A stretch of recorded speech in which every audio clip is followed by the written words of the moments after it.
Welcome to the GCN Tech Clinic, where Alex and I aim to answer your bike, tech and maintenance related questions. As ever, you can submit your questions down in the comment section below using the hashtag askgcntech, and we'll aim to answer as many of them as possible within the allotted time. Also, we've just moved house and we're in our new house. Woo! Right, so first up, question. Alex. It's Dave Boy 79. Hi, Ollie and Alex. Can you recommend some tubeless sealant for someone with a latex allergy? I considered going back to inner tubes rather than wearing PPE every time I top up my sealant and risking it spraying all over me in the event of a puncture. Minimum tyre pressure on his Pirelli Cinturato tyres, 28C, is higher when running tubes than it is when set up tubeless. We've got some information on the tyre width. Basically, what advice can we give on a latex-free tubeless sealant? Yeah, so most sealants use latex and ammonia to work.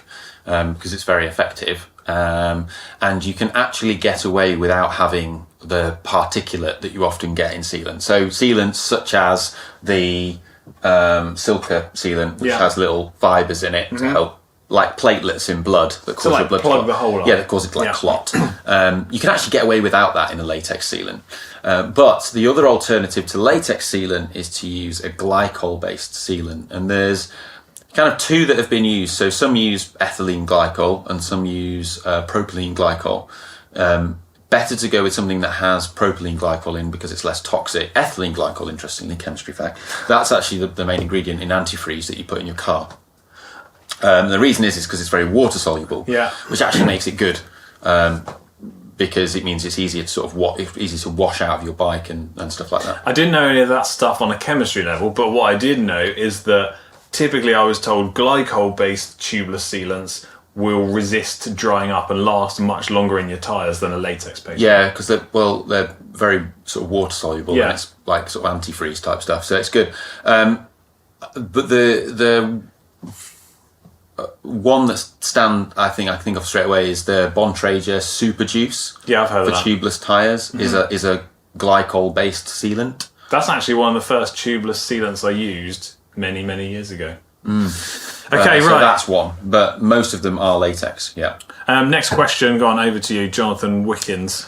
Yeah, Jonathan Wickens says, I have some Schwalbe Aerofan TPU tubes, and when pumping them up a couple of days ago, one deflated instantly, and I found the valve core had come out of the valve stem and was stuck in the pump. When I screwed it back in again, it was apparent that there doesn't seem to be a positive engagement in the threads, possibly because the valve stem is plastic.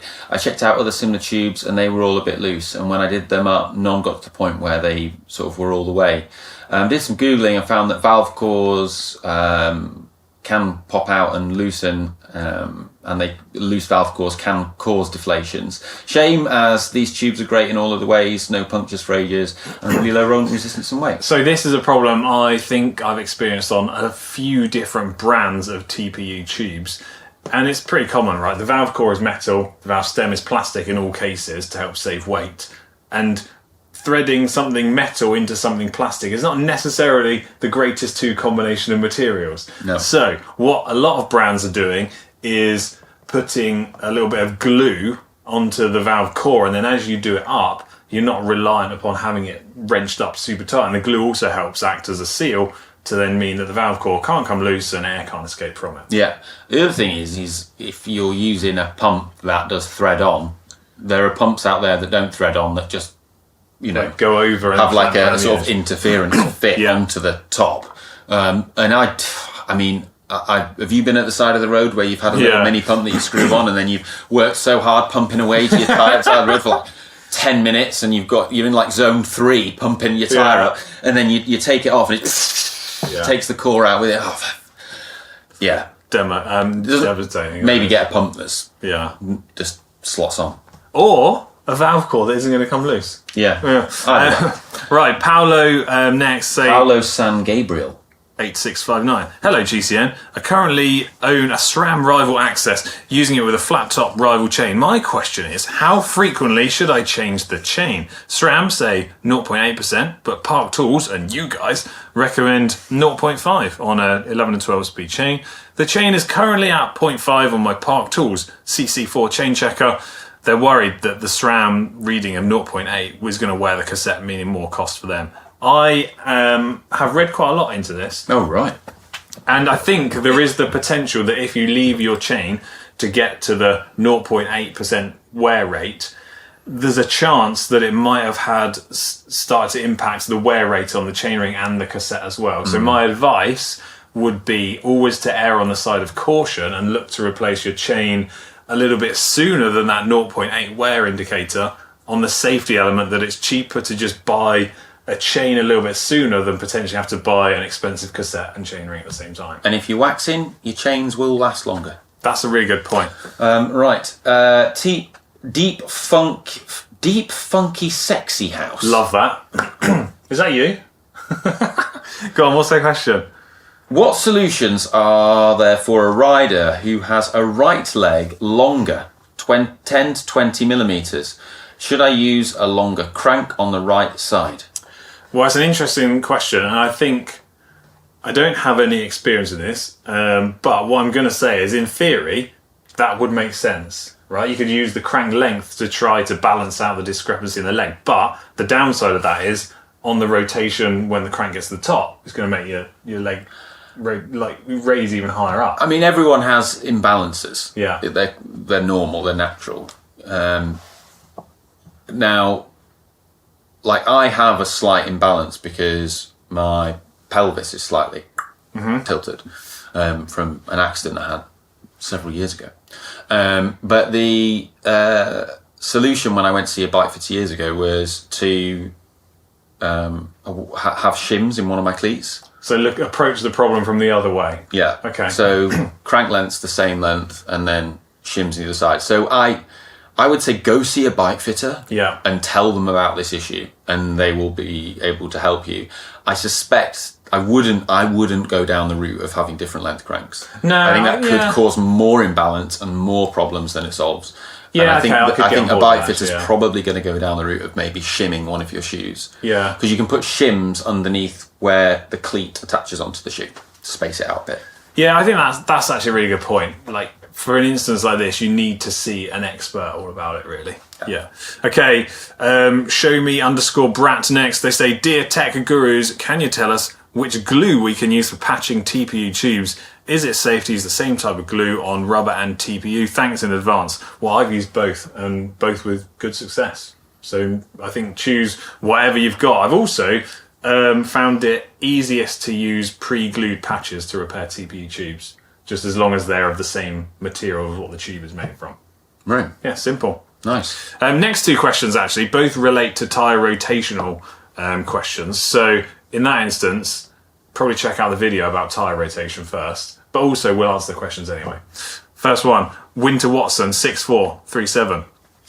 Should we be running our front tyres reversed, like on a motorcycle? No. The reason you shouldn't flip the tyres round the opposite way, like, the theory for a motorcycle is totally different to a bike. The speeds are higher. What is this theory? Well, I don't ride motorbikes. So it's to do with the amount of braking force that's going through the front wheel on a motorbike, and the speeds and the weight of the bike are totally different to what you'd have on a bike. So on a bike, you'd want both tyres rotating with the chevrons on the tyre facing forwards.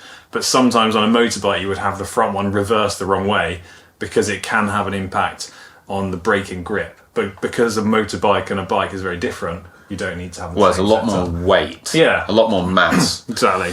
Oh, right. Okay. And then the other question is about, it says, I have a tyre question. Most of us use tyres that are 700 by 32 to 38, and they've got a chevron pattern. They've all got a rotational arrow embossed on the sidewall. Do all bike tyres have a rotating direction, even if the tread looks symmetric? Not always, but more often than not, even if the tread is totally slick or is not directional, manufacturers will still put a rotation on the side purely because they know most people will look for it on the side, and it gives consumers that peace of mind that they haven't got the tyre the wrong way around, even though it's not crucial. Yeah, there are brands that aren't rotational though. Yeah, that aren't directional tyres. But this is the confusing thing. Veloflex, not directional. Because there are some tyres that are not directional, but they still have the arrow on the side, which is mad. Borneo Fish Station says, I mean, a lot of questions in my mind from that one. If I have a round seat tube and install an aero carbon seat post that has a round tube lower section, can it be used on metal frames? Damage concern, performance gain. Yeah, you can use carbon seat tubes in alloy frames if it's the right size. Well, I think what they're also saying is, do you remember when aero seat posts were first a thing, where it would have the round section, and then when it got to the section that was outside of the frame, it then formed into an aero shape? Yeah. I think that's maybe what they're talking about. So yeah, you can use that, no stress. Yeah. It doesn't matter. Right, on to our last question. It's from Eric. They say, my question is to do with optimal tyre inflation for high-speed cornering. They use the Silka tyre pressure calculator, which they assume is solving for minimum rolling resistance. But let's assume I'm flying down a curving mountain road. Is the pressure that gives me the lowest rolling resistance also the pressure that gives me the optimum cornering grip? Then they say they're using tubeless tyres on hooked alloy rims. If that matters, thanks. You start if you want. I would say no, you can increase your grip by lowering your tyre pressure further. We did some testing on this. It was actually a GCN Plus documentary where we looked at this, and we did see this with a stuntman riding around Ogdown cycle track. Okay. Also, I can think of anecdotally some examples of Tour Series crits here in the UK where well, I can think of one where it was round Canary Wharf and it was wet and riders were sliding out all over the place. People were coming off on all the corners, crashing out. Yeah. Three riders did very well in that race, right? A young Tom Pidcock, who was a junior at the time, I think, Still in an adult race. Connor Swift. Yeah. And Alec Briggs, who's techers, great at cornering. Amazing. All three of them were running like proper low pressure, much lower pressure, and they were riding on sort of 25s at this time. Yeah. But riding on low and tubular, but riding on much lower pressure than what everyone else was using. It makes perfect sense. Yeah, and Alec, who's mad into cornering, you know, and also Pidcock as well. Like they were just like, we're running like 25 psi. Yeah, you could go like a couple of seconds slower on the straights, but you're going to go way faster around the corners. Well, that's actually had grip. Yeah, this is exactly the same instance here. So as far as I'm aware, the Silka tyre pressure calculator optimises lowest rolling resistance rather than optimising like maximal grip. Yeah, and in most instances, you are gonna, you know, the limiting factor is the rolling resistance because that matters most of the time. But yeah, if you were doing something really technical or a criterium with loads of corners or something like that, or if it was wet, you lower a bit of pressure. Pirelli advised that.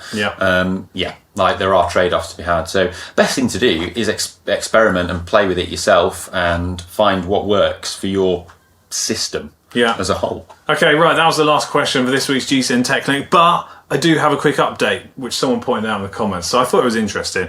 A dad in the life of a cyclist said, quick links, to be uber nerdy, the 105 12-speed group set isn't HG+, so it doesn't actually have that special chamfer on the edges, which I thought was a valid point to make. On the inside bit, Yeah. But they are still compatible. Yeah. Right, as always, I'm sorry if we didn't get to your question, but please do be persistent. Put it in the comments section down below, and with any luck, we'll get to it next week. Right, we're out of here. See ya.